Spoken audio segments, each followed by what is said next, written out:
Korea to Germany. From Alaska to Puerto Rico. All over the world, the United States Army is on the alert to defend our country, you, the American people, against aggression.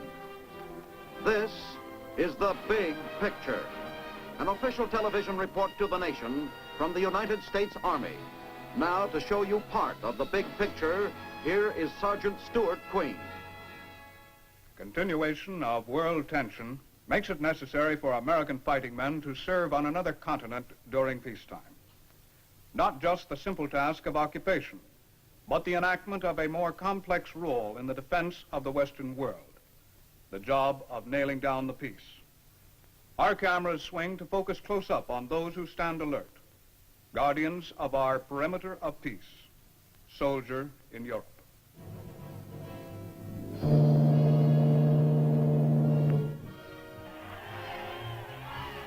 That was a day, May 7th, 1945, VE Day. A war was over and the world celebrated loud and long. Most of us would be going home, but there was still a job to be done, and some would have to stay. The second time in a quarter century that American soldiers would serve in Europe in peacetime.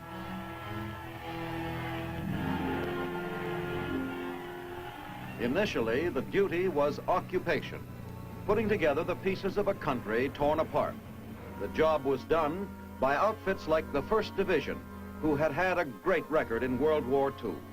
But soon, occupation methods were put aside. The defense of Western Europe became top priority, and steps were taken to meet the challenge. Keeping pace with mounting tensions around the world, the job grew more complicated and increasingly important. An iron curtain divided Europe. These were not times for complacency. It was time for a new look.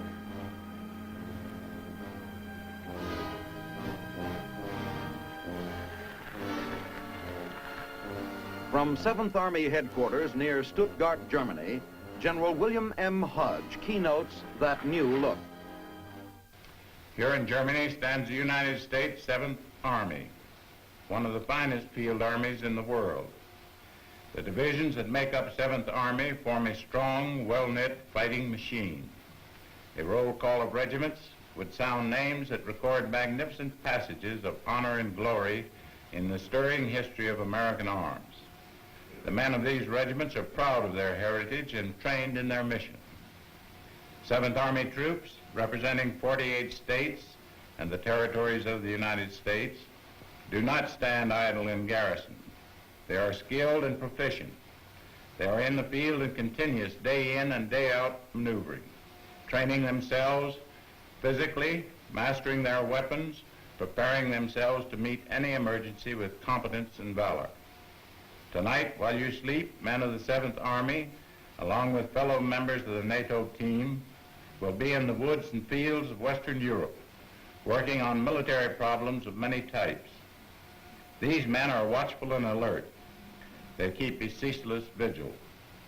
The colors and banners of all the 7th units wave high, symbolizing Americans' determination to stand firm and unflinching before any aggressive force that may threaten the free and democratic nations of the world.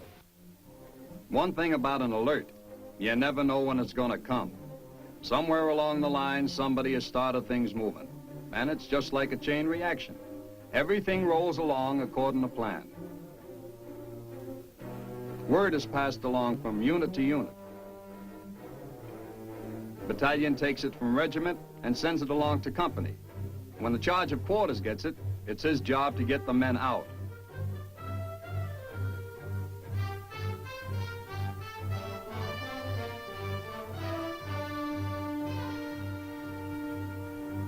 He's not always a popular guy when he sticks his head in the door and gets us out of a nice warm bed. But he's just doing his job, and it sure is necessary when you think of how easy this could be the real thing.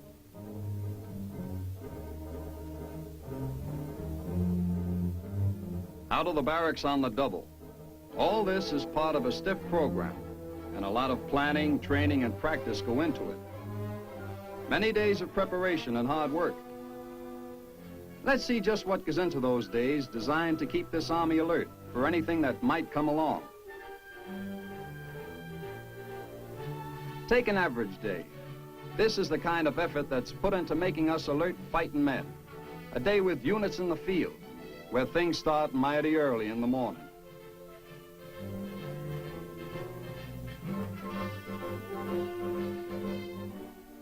Crawling out of the sack and getting dressed without the usual conveniences of home.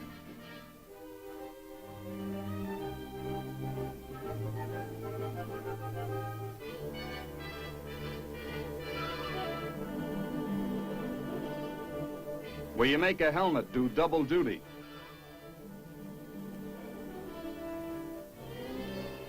Each of these average days is part of a big purpose, to make us better soldiers, to sharpen up techniques, renew skills, learn new jobs, all because guys on the other side of that metal fence are walking around with loaded pistols.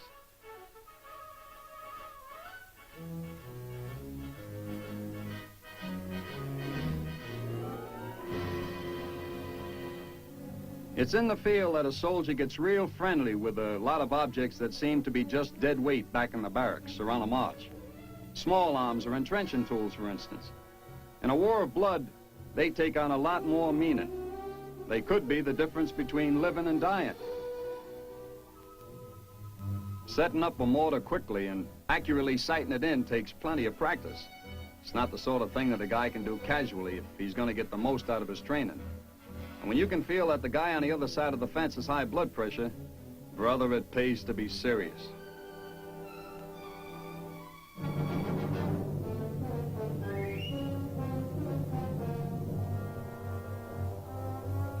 Officers and combat veterans who know the score keep training rolling along at a fast clip.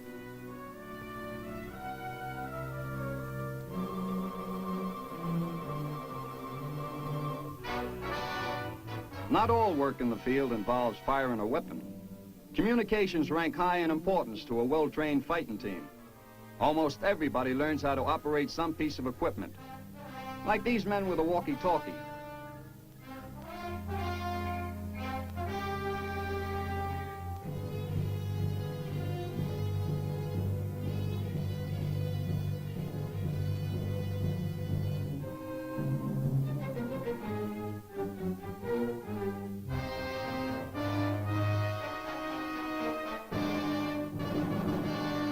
Another means of communication is an air-ground pickup.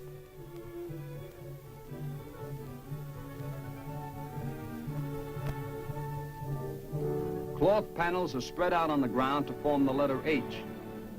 That's the target for the L-19 to shoot at.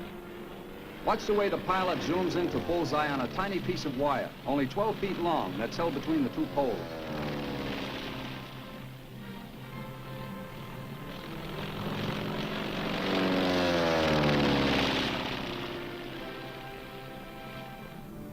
One thing about our training, we're taught to know what we're doing and why. At the Tank Training Center in Vilseck, Germany, the course includes just about everything a soldier has to know about armored vehicles. There are basic and advanced courses in driving, maintenance, gunnery, and tactics, in the field and in the class. There's nothing left out. Every part of the theory and operation of armor on wheels is covered.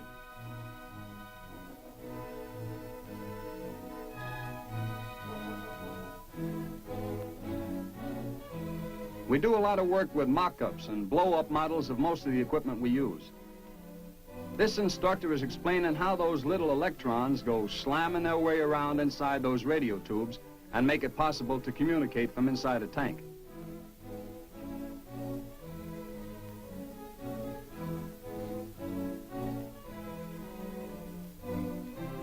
The firing range with moving targets is just like a carnival shooting gallery. After you get to know the ins and outs of each component, you get a chance to put that information to use. A mighty big operational training program includes working with other units on maneuvers, maneuvers that take our outfits stomping up and down our side of the line.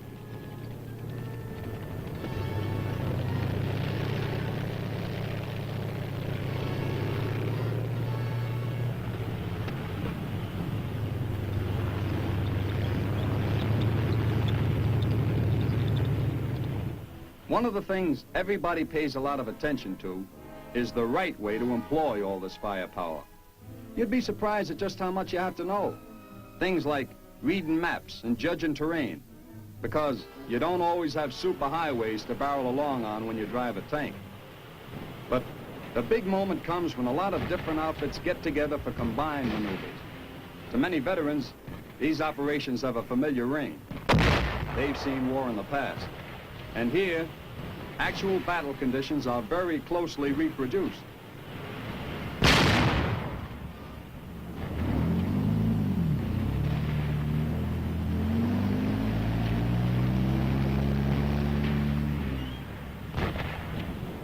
All the little things that go into making soldiers out of recruits are part of these games, like crossing a road under fire, or advancing under smoke and tank protection.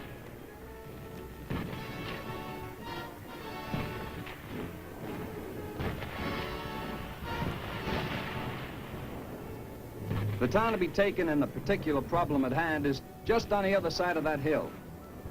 The approaches get a heavy bombardment. Then, men and tanks move forward, just like the whole thing was for keeps.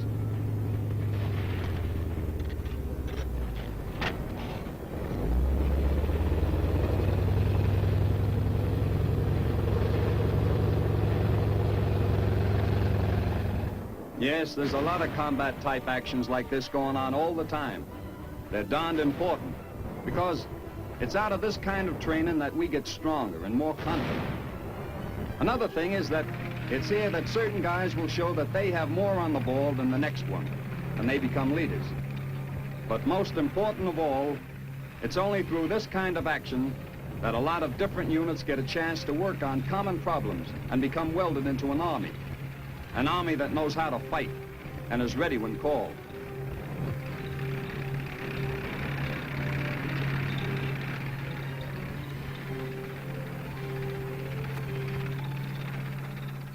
It's a big job for any field army to get the men fed.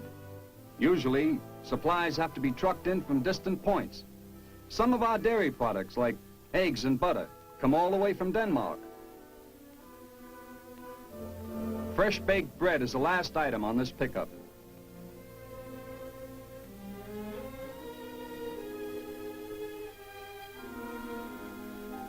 Then the convoy rolls out for the long trip to a bunch of hungry guys who've used up a lot of energy.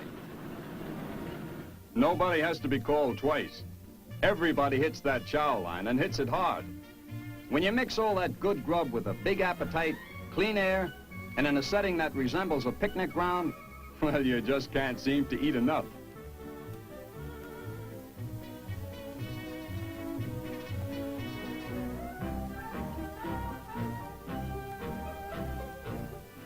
One of the best ways we show how things are done on our side of the fence in Europe is the way freedom of religion is practiced in our army.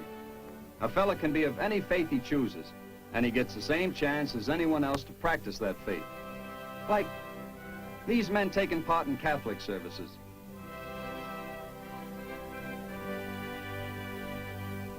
Or the men of the Jewish religion conducting their services in front of an altar set up in the field on the front of a Jeep.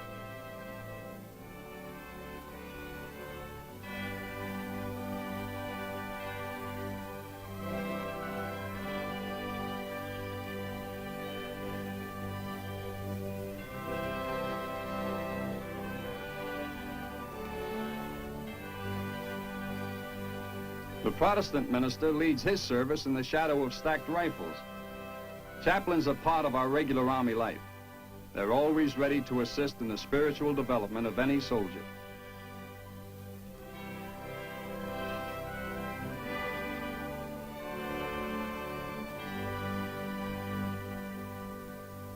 Yes, there's a lot of time and effort that goes into each day of preparation for the unexpected. The job of being alert. But an army is composed of more than a front line, of men who drive tanks or fire a mortar or a cannon. There's still another part of the picture.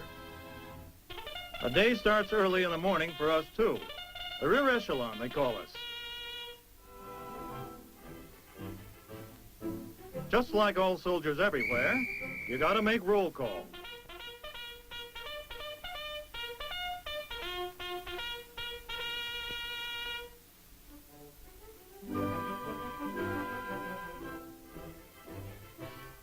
The man blows that whistle, and you hustle out to be there when the platoon sergeant starts counting noses and passes on the word that all are present or accounted for.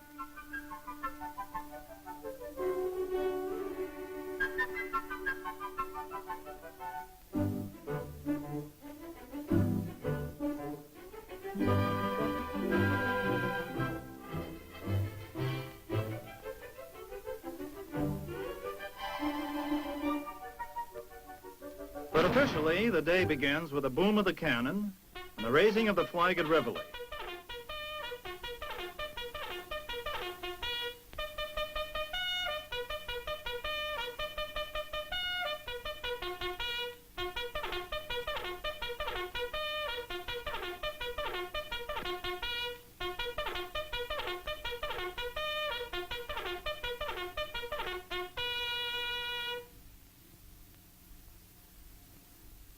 Physical training, good for the circulation, it says here.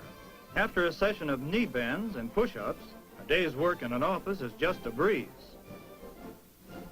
They're always saying that an army travels on its stomach. But from the looks of things at our message center, modern war machines make their meals out of paper. But there's no doubt about its importance. If the paperwork wasn't done, there'd be an awful lot of confusion. In addition to the usual communications instruments, like the telephone, we have hundreds of other types of machines that require the services of highly skilled technicians. The world seems to be getting more technical all the time, and we sure get our share here at headquarters. Machines of every type and description. Radios operated by men who know the Morse code. Or teletype lines that cover a couple of continents.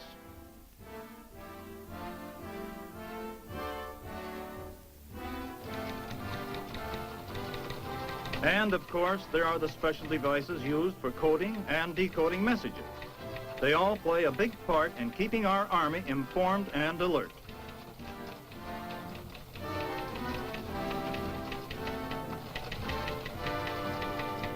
These are tense times in Europe, and until there are concrete indications that the situation will change, our forces will just have to keep maintaining constant watch, keeping things well oiled against any surprises.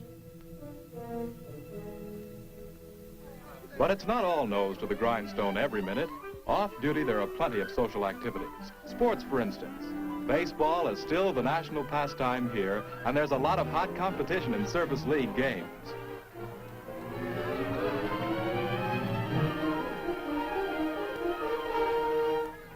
Music is another off-duty activity that's popular, fun for the player and the listener.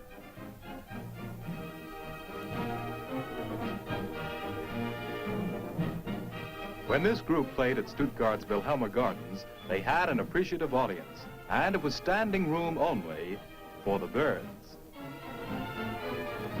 The quality of our musicians surprised a lot of Europeans.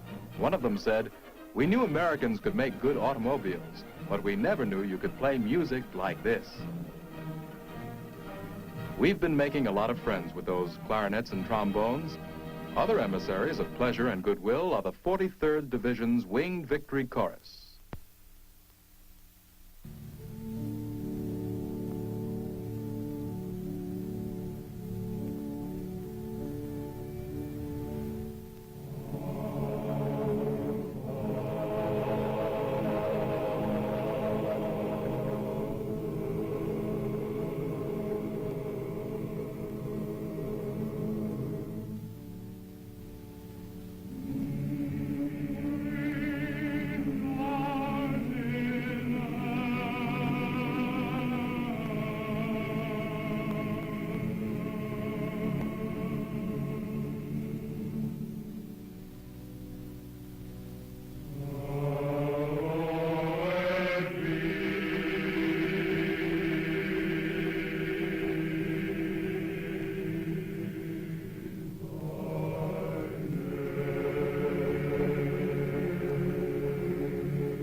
A lot of fellows are getting a chance to do things that they've always wanted to do back home, like riding horses.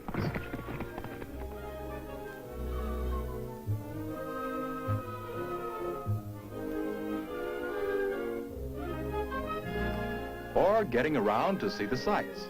Somebody said that our generation would be the most worldly wise of them all. There are few who don't take advantage of this special opportunity to see new places and new things.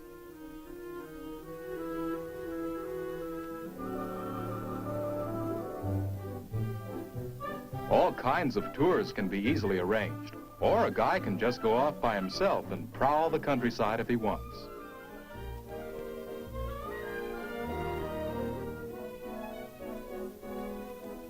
A place that's a big draw is the Bavarian Alps, and naturally, almost everyone who gets to Berchtesgaden makes the long climb up the hill to see the same view that used to give old Adolf Hitler his nightmarish inspirations.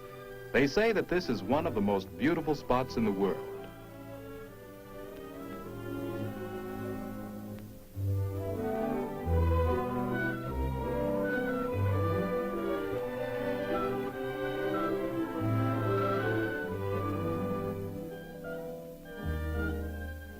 These bombed-out ruins are all that were left of 3 churches. They gave us the chance to do a real job as off-duty ambassadors. It was through this rubble that we deepened understanding between us and the Germans who used to worship in them. We took over this stable, which doesn't look like much now. But watch what happened to it. Plenty of elbow grease was contributed by a big gang who pitched in on their own time to build a memorial to the demolished churches.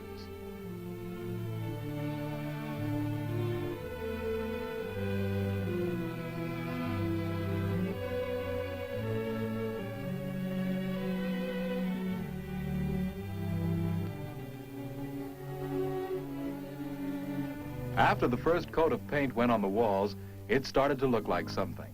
And after the whole thing was finished, it was something that everyone was proud to have had a hand in. A humble stable had become a friendly chapel in which each could worship his God.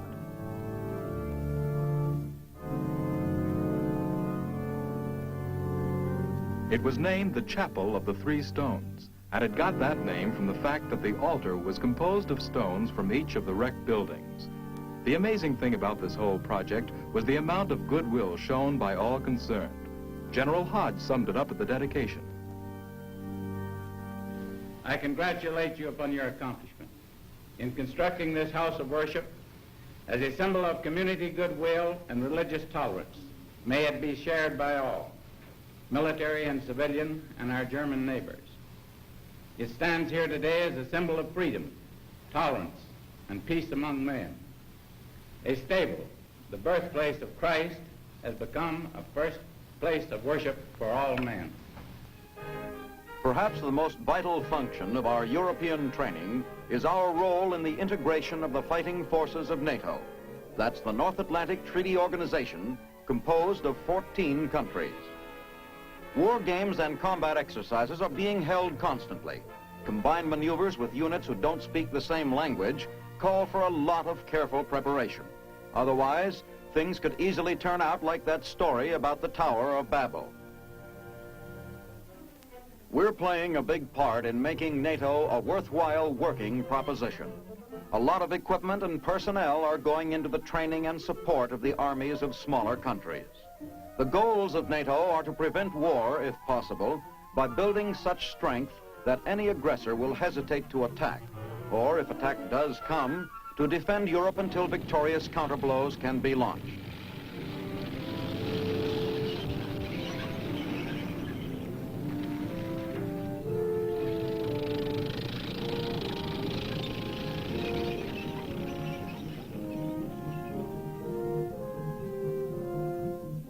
Living and working so close to those long stretches of barbed wire that separate nations of suspicion and fear from those who work in harmony, the importance of the NATO program becomes clear. We're pressing on toward the goal of security for Europe, which so vitally affects the security of all the world.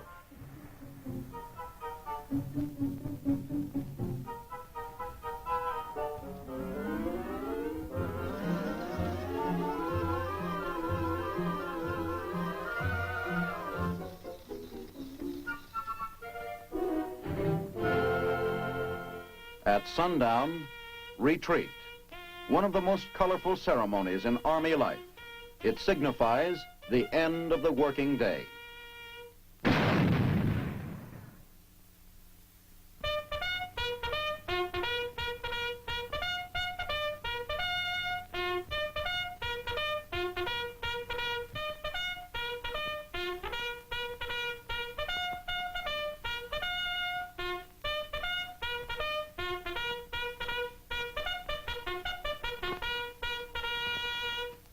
So ends an average day, with American arms standing as a bulwark of peace and freedom against the threat of war and slavery.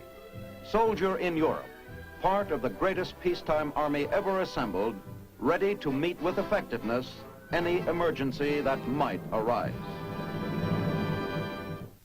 Yes, our soldiers in Europe are demonstrating their purpose.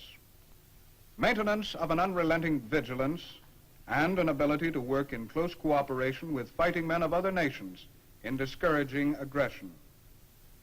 This is Sergeant Stuart Queen. Next week, you'll have another chance to see your Army in action on The Big Picture. The Big Picture is a weekly television report to the nation on the activities of the Army at home and overseas. Produced by the Signal Corps Pictorial Center. Presented by the U.S. Army in cooperation with this station. You can be an important part of the big picture. You can proudly serve with the best equipped, the best trained, the best fighting team in the world today, the United States Army.